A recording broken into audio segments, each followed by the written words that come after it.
సుజాత, మనం తొందరపడి ఆ ఇంటికెళ్ళి గొడవ పడితే ఏమైనా ఇబ్బందులు వస్తాయేమో. ముందు మనం స్కూల్ ప్రిన్సిపల్తో మాట్లాడితే బెస్ట్ ఏమో. చిన్న పిల్ల మీద ప్రతీకారం తీర్చుకోవాలన్నంత శత్రుత్వం ఆ నిహారికకు తప్ప మరొకరికి లేదండి. 2-3 సార్లు సౌమ్య వల్ల నిహారికకి అవమానం జరిగినట్టు ఫీల్ అయ్యింది. అది మనసులో పెట్టుకునే ఇలా చేసింది. తప్పు చేసిన వాళ్ళని నేను మాత్రం వదిలిపెట్టను. ముందు మీరు పోనివ్వండి.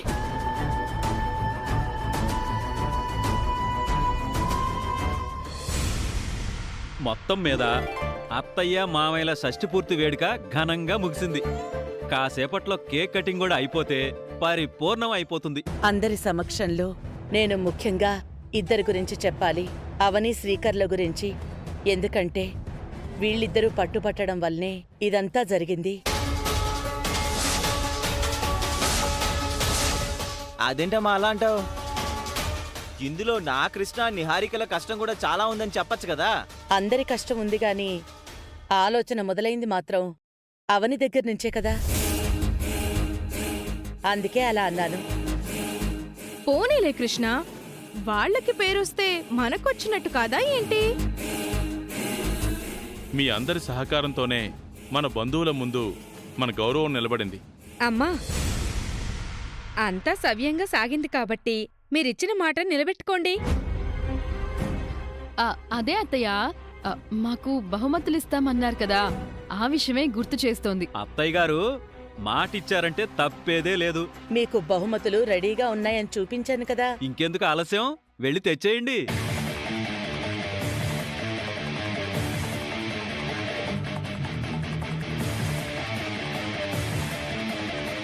మగవాళ్ళకి మనీ ప్రైజ్ ఉందని మీరు మాటిచ్చారు కదా మామయ్య గారు. నాన్నకు ఆ విషయం గుర్తులేదనుకున్నావా ఏంటి బావా నువ్వు? గుర్తుందయ్యా. పనిలో పని అది కూడా అయిపోతే బాగుంటుంది కదా. ముందు వేదవతి చేతుల మీదుగా ఆడపిల్లలు బహుమతులు స్వీకరించిన తర్వాత నేను మీకు ఇవ్వాల్సినవి ఇస్తాను, సరేనా? థ్యాంక్ యూ మామయ్య గారు.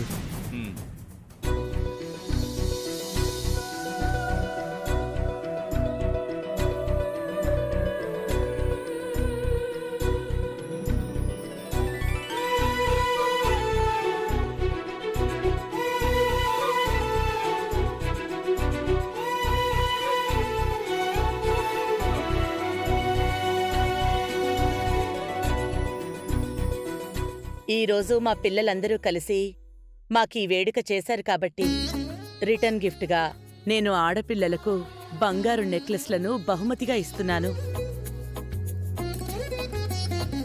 ఇంకా ఆలస్యం చేయకుండా మొదలు పెట్టండి అత్తయ్య గారు.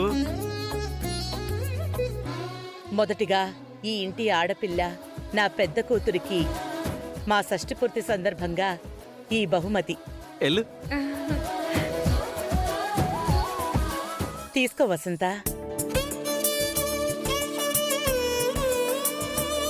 నీ చేత్తోనే నా మెడకు పెట్టమ్మా.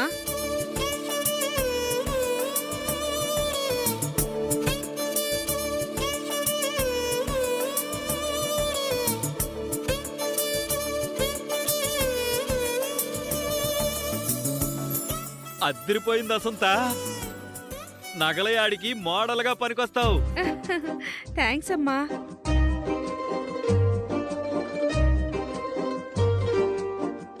లావణ్య, ఇలా రామ్మా.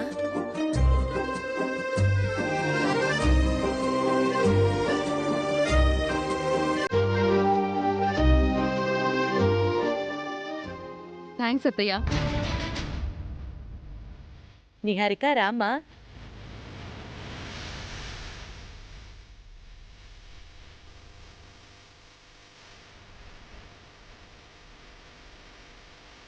థ్యాంక్స్ అత్తయ్య.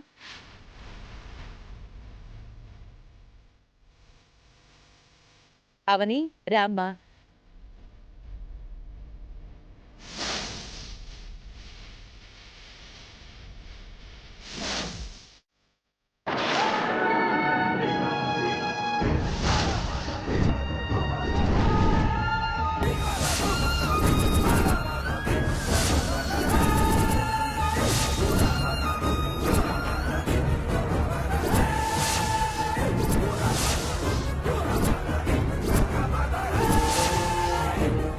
ఇందులో ఉండాల్సిన నెక్లెస్ ఏమైంది? అందరి నెక్లెస్లు ఉన్నాయి. అవని నెక్లెస్ ఏమైనట్టు? ఒక్కొక్కరి పేరు రాసినప్పుడు కూడా అందరి నెక్లెస్లో మనం చూసాం కదా వేద. అదే కదండి. మరోసారి మీ రూమ్లోకి వెళ్ళి చూడండి అత్తయ్య. లేదు, మేమే స్వయంగా మా చేతులతో ఒక్కో నెక్లెస్ వీటిల్లో పెట్టాం. మరి ఏమైనట్టు? అదే అర్థం కావట్లేదు. మన కుటుంబ సభ్యులు తప్ప పైకి ఎవరూ రాలేదు కదా. అయితే ఇది ఇంట్లో వాళ్ళ పనే అయి ఉంటుంది. ఏం మాట్లాడుతున్నావు శ్రీకర్? నువ్వు మమ్మల్ని అనుమానిస్తున్నావా? నా ఉద్దేశం ఏంటంటే ఇంట్లో ఎవరికో ఒకరికి తెలిసుండాలని అన్నాను వదినా. నీ డైలాగ్ అలా అనిపించలేదు తమ్ముడు. అందులో చాలా డబుల్ మీనింగ్ ఉంది. మరే అవని విషయానికి వచ్చేసరికి శ్రీకర్ మనల్ని ఎంత మాట అయినా అనేస్తాడు. ఇప్పుడు నాకు ఒక విషయం గుర్తుకొచ్చింది. ఏంటమ్మా? రాత్రి మిడ్ నైట్ లో ఎవరో గోడ దూకినట్టు అనిపించింది. దొంగ అయి ఉంటాడా?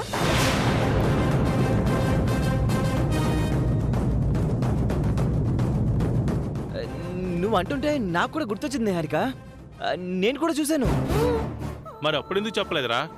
అంటే అది ఆ సమయంలో నిద్రలో ఉండడం వల్ల వాళ్ళు దూకింది మన ఇంటి గోడ అనుకోలేదు నాన్న, పక్కింటి గోడ అనుకున్నాను కదా నిహారిక. అవునవును. అయితే ఇప్పుడు అవనికి ఇవ్వాల్సిన నెక్లెస్ కనిపించకుండా పోయిందనమాట. అయ్యయ్యో, ఆ నెక్లెస్ దొంగ ఎత్తుకుపోయాడైతే. ఈ ఫంక్షన్ జరగడానికి కారణమైన అవనికి ఇప్పుడు నేను నెక్లెస్ పెట్టకపోతే నాకు చాలా బాధగా ఉంటుంది. పర్వాలేదు అత్తయ్య, ఫంక్షన్ జరిగింది, నాకదే చాలు. నువ్వు సర్దుకోవచ్చు, కానీ మనింట్లో ఒక విలువైన వస్తువు పోవడం చిన్న విషయం కాదు కదా. ఆ విషయం తేలాలి కదా. నెక్లెస్ మీరు బాక్స్ లో పెట్టారో లేదో బాగా గుర్తు చేసుకోండి అత్తయ్య. మర్చిపోవడానికి ఇది చిన్న విషయం కాదు కదమ్మా. ఇలా జరిగిందేంటి?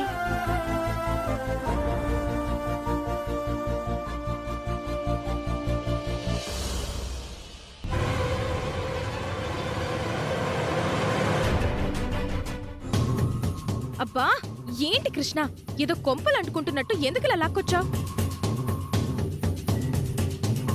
రాత్రి ఎవరో గోడ దూకారని సడన్ గా నువ్వు అనేసరికి నేను కూడా శృతి కలిపేశాను. కానీ అవని నెక్లెస్ కనిపించకుండా పోవడానికి కారణం నువ్వే కదా. అవును.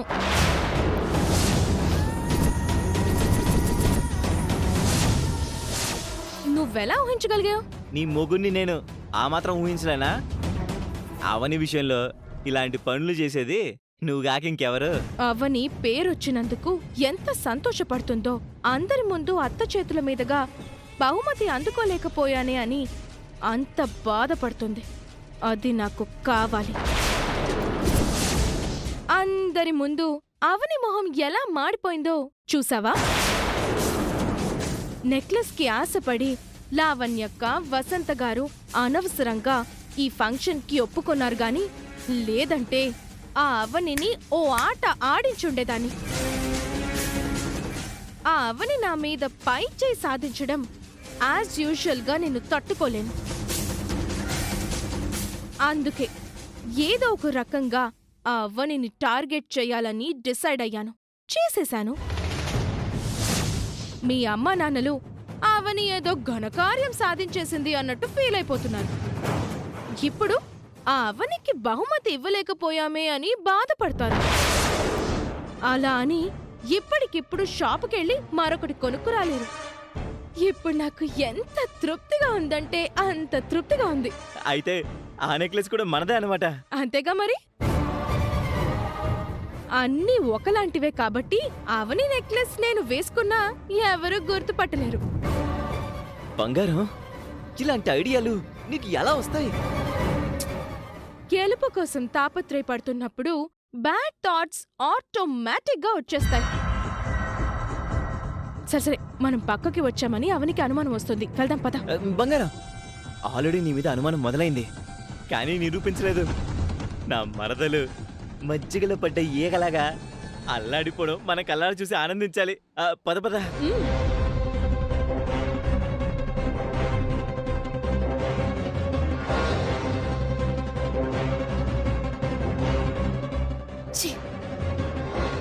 మరి ఇంతలా దిగజారిపోతుందేంటి?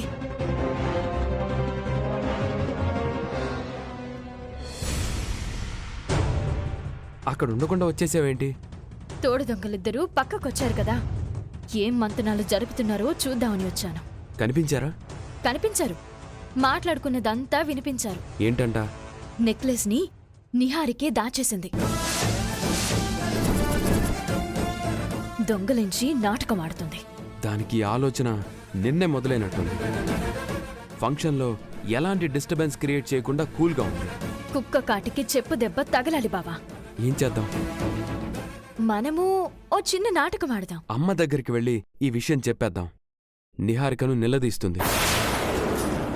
నిహారిక రూమ్ని చెక్ చేయమని మనం ఫోర్స్ క్రియేట్ చేద్దాం. అందరి ముందు ఫూల్ అయిపోతుంది. అలా చేయొచ్చు, కానీ దానివల్ల అత్తయ్య మావయ్యలు ఇబ్బంది పడతారు. బంధువుల ముందు కుటుంబ గౌరవం నిలబడిందని ఆనందంగా ఉన్నవాళ్ళు అందరి ముందు నిహారికకు అవమానం జరిగితే బాధపడతారు. సరే, నువ్వు చెప్పినట్టే చేద్దాం. అదేదో నాటకం ఆడదాం అన్నావు కదా, ఏంటది? నేను చెప్పినట్టు చేస్తే దొంగిలించిన వస్తువుని దొంగే బయటికి తీసుకునొస్తుంది. నువ్విప్పుడేం చేయాలంటే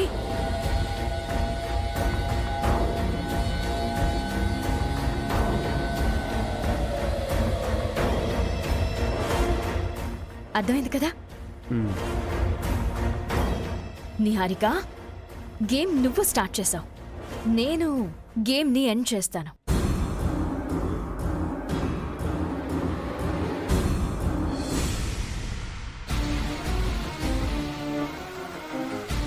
ఇలా జరగడమేంటి? అవనికి పెట్టాల్సిన నెక్లెస్ మాత్రమే కనిపించకపోవడం ఏంటో వింతగా ఉంది. బాధపడకవని. అమ్మ వాళ్ళు కూడా జరిగిన దానికి చాలా బాధపడుతున్నారు. అదేంటి? ఇందాక ఏం పర్లేదులే, షష్ఠ పూర్తి వేడుక జరిగింది కదా, అదే నాకు ఆనందం అని చెప్పింది కదా. అందరి ముందు అలా అనింది, కానీ పక్కకు వెళ్ళి చాలా బాధపడింది. బావా, ఆ విషయం వదిలే. నువ్వాగవని. ప్రతి విషయంలో కాంప్రమైజ్ అవుతావు. కనీసం నీ మనసులో ఉన్న బాధ అయినా అమ్మ వాళ్ళకు తెలియొద్దా ఏంటి? ఏంటి వీళ్ళు పక్కకి వెళ్ళి ఏం మాట్లాడుకొనొచ్చారు? షష్ఠి పూర్తి నాడు అత్తయ్య చేతుల మీదుగా నెక్లెస్ తీసుకోలేకపోయానని పాపం కన్నీళ్లు పెట్టుకుంది. అవునా? అవని కళ్ళు చూస్తే ఏడ్చినట్టు అనిపించట్లేదే. అవును కదా? మీరిలా అనుమానిస్తారని ఊహించుంటే ప్రూఫ్గా ఉంటుందని ఒక ఫోటో అయినా తీసుండేవాణ్ణి. ఇందుకే బావా నేను చెప్పొద్దు అన్నది. నువ్వేమో నా మాట వినకుండా మొదలు పెట్టేశావు. సరే, జరిగిందేదో జరిగిపోయింది. ఇప్పుడు మీరు ఏం చెప్పదలుచుకున్నారు? బాధని చెప్పుకుంటున్నావు అంతే. చెప్పుకుంటే మాత్రం పోయి నెక్లెస్ వస్తుందా ఏంటి? దానిని తీసిన వారు తీసుకొచ్చి ఇస్తారేమోనని మా ఆశ. మనం తప్ప ఇంక ఇక్కడ ఎవరున్నారు? దొంగతనం చేసిన దొంగే వచ్చి తిరిగి మళ్ళీ ఇవ్వాలి. అంతకు మించి వేరే ఆప్షన్ లేదు. నువ్వు కరెక్ట్గానే చెప్పావు బావా. అన్నపూర్ణాదేవి దయ వలన ఆ దొంగే వచ్చి నెక్లెస్ ఇచ్చేస్తే బాగుంటుంది. నువ్వు మరీ అమాయకంగా మాట్లాడుతున్నావు. దొంగ ఈ పాటికి దాన్ని ఏ షాప్లోనో అమ్మేస్తుంటాడు. ఇలా జరగడం మాకు బాధగానే ఉంది. దీనికి సొల్యూషన్ ఏమిటో అర్థం కావట్లేదు. నీ అంతటా నువ్వే దాన్ని తీసుకొచ్చి ఇస్తావు నిహారిక. సొల్యూషన్ ఒకటి ఉంది నాన్న. ఏంట్రా అది? అందరి రూములు వెతకడం.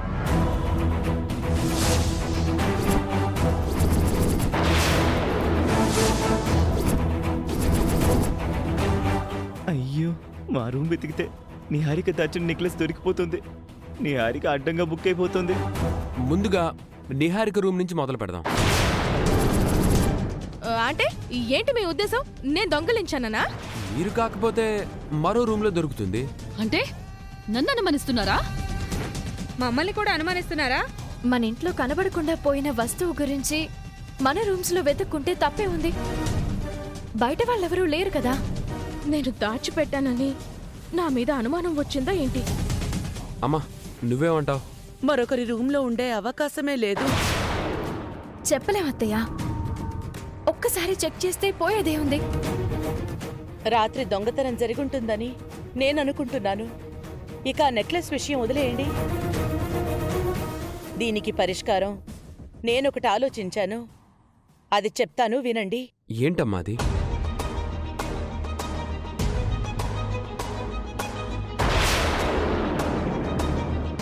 ఇది మా అత్తగారు నాకు పెట్టిన నెక్లెస్. దీన్ని నేను అవనికి బహుమతిగా ఇద్దామనుకుంటున్నాను.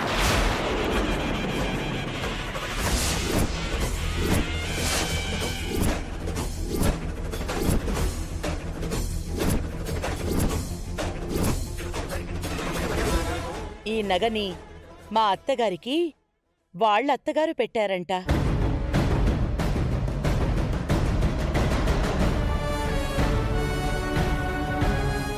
ఇది తరతరాలుగా వస్తోంది. అందుకే దీన్ని నేను అవనికిస్తాను. సమస్య పరిష్కారమైపోతుంది. ఇదేంటి ఇలా రివర్స్ అయింది? ఏమంటారండి? మంచి ఆలోచన వేద. నిహారిక రూమ్ చెక్ చేస్తారని మేమీ నాటకవాడాం. అత్తయ్య ఎలాంటి నిర్ణయం తీసుకుందేంటి?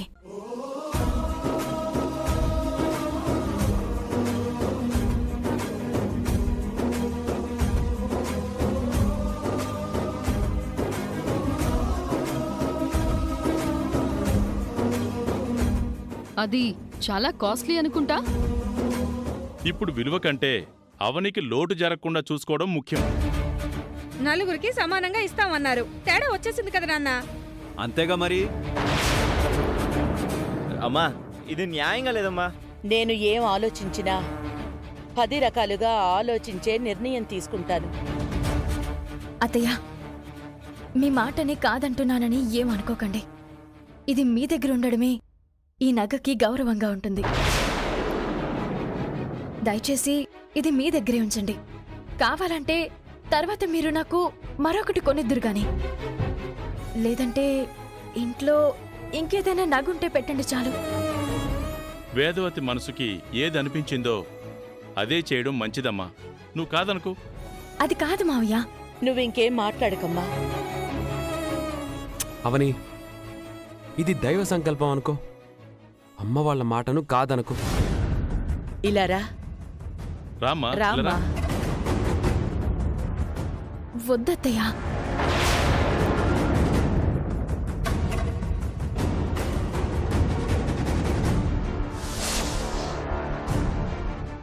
ఆగండి అత్తయ్య.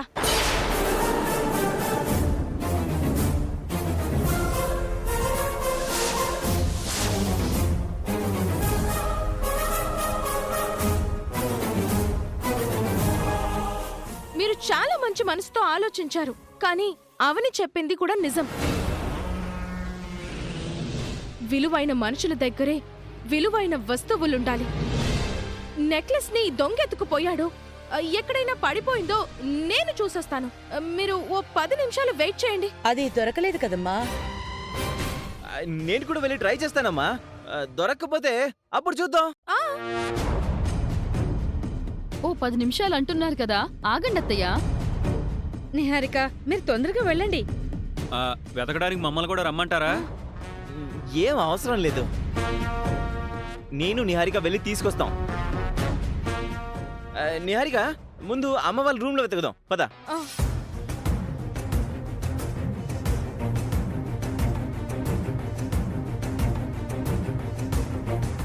ఏంటి బంగారం అంతా రివర్స్ అయిపోయింది? అవ్వనికి మన మీద అనుమానం కన్ఫర్మ్ అయినట్టుంది. అందుకే మొగుడు పెళ్ళాలిద్దరూ నాటకాలాడుతున్నారు. ఇప్పుడు మన తక్షణ కర్తవ్యం దాని నెక్లెస్ దానికి ఇచ్చేద్దాం. లేదు అంటే మీ అమ్మ చాలా విలువైన నెక్లెస్ ఇచ్చేస్తుంది. అది చూడడానికి 50 లక్షల వరకు కనబడుతుంది.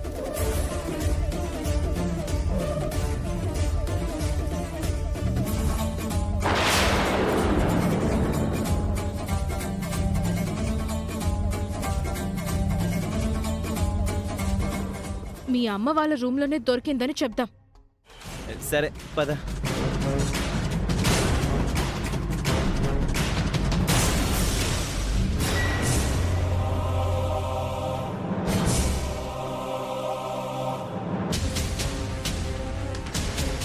అమ్మా, నెక్లెస్ దొరికేసింది. మీ మంచం కింద ఉంది. అవునత్తయ్య గారు, మీరు సరిగ్గా చూసుకోలేదు. ఇదిగోండి, తీసుకోండి. నిహారిక, ఒకసారి అవని మెడ చూడు.